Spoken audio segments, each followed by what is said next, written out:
Ayan guys, no? Ayan ang sabi ko sa inyo guys, no? Okay, okay ulit. Nagbabalik tayo guys, no? Okay, mabaligtad ka rin guys ulit, no? Okay, no? Okay. Okay guys, no? I-add ko sa YouTube channel ko, no? Boyd Colonia Sanchez, no? Isang vlogger, no? Isang vlogger ta, no? Okay, isang vlogger ta, no? Kailangan mang content tayo guys kasi what ay budget na, okay ha? Ginina, manok, karon soft drinks na naman. Kasi kusong halang suka. Ito guys, no? Okay, mga sabi ng mga magulang guys, no? Okay, mga senior, guys, basta ganun na lang guys, no? Kung nagsaway tayo, mabasiba tayo maayos, huwag tayo magalit naman po, no? Okay, kasi nagkuha lang po tayo, masibihan lang po maayos, no?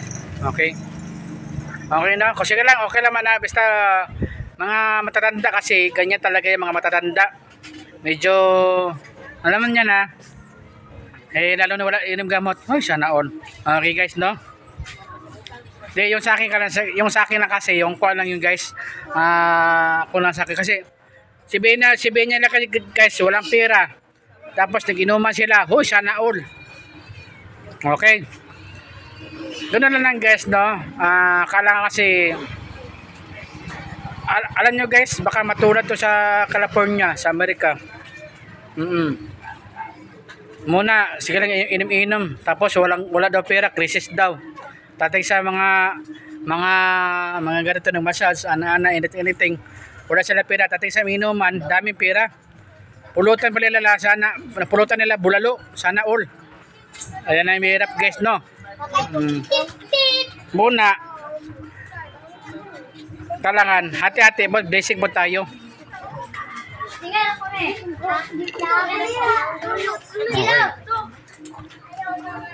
Basta ganito guys, no?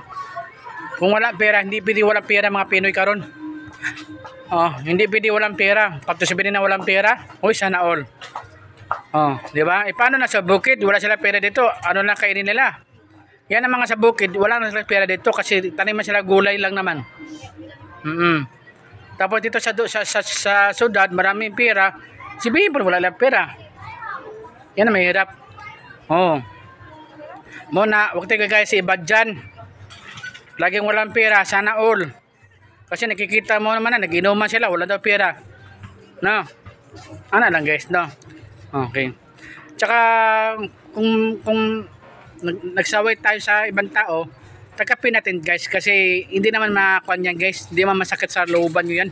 Kung ikuha natin. Kasi kung yung anak nyo na gaganyanin, tapos hindi makakuha. Di ba? Ganun nga siya guys, no?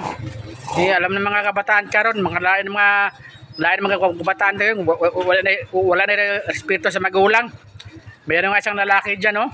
Nag-post sa Facebook. Nasubok siya sa tatay niya. Yung tatay niya, namatay yung tatay na, nasobra sa sumbag. Mga konkaron guys. Muna, yung mga anak natin, turuan natin maayos. Kasi mahirap naman kasi mga bata karon, di ba? Tayo po, kung nagsaway tayo sa ibang tao, tagapin natin. Kasi hindi naman na quanpod guys sa inyo guys, no? Lalo na mga matatanda, dahil guys, no? Okay ha? Hindi naman sa lahat sa mga matatanda, no? Meron talaga something na ganyan talaga ang buhay, no? Okay, shout out mga barangay captain din, no? Okay, lalo na barangay captain, shout out, no? Lalo na pro leader din, no? Shout out, no? Okay, lalo na nagagawad ha, shout out. Mga barangay captain karon siya gagawad, busy karon, sige tumakbo. Sige sana tumakbo, dati sa mga kwan, na wala palpak. Sana all. Napa. Muna guys. Alam nyo guys, kung nagboto ako, di lang ako nagboto karon guys, kasi alam ko na guys, technique na naman karon sa sunod na naman. Hindi ko na sabihin ito kasi mahirap na. Baka masilan. Okay guys, no? Okay, salamat guys ha. Thank you. Bye-bye. I-add ko sa YouTube channel ko, no? Boyd Colonia Sanchez, isang vlogger. Okay, maraming salamat guys. Thank you. Bye-bye guys, no? Yan lang guys, no? Okay, bye-bye.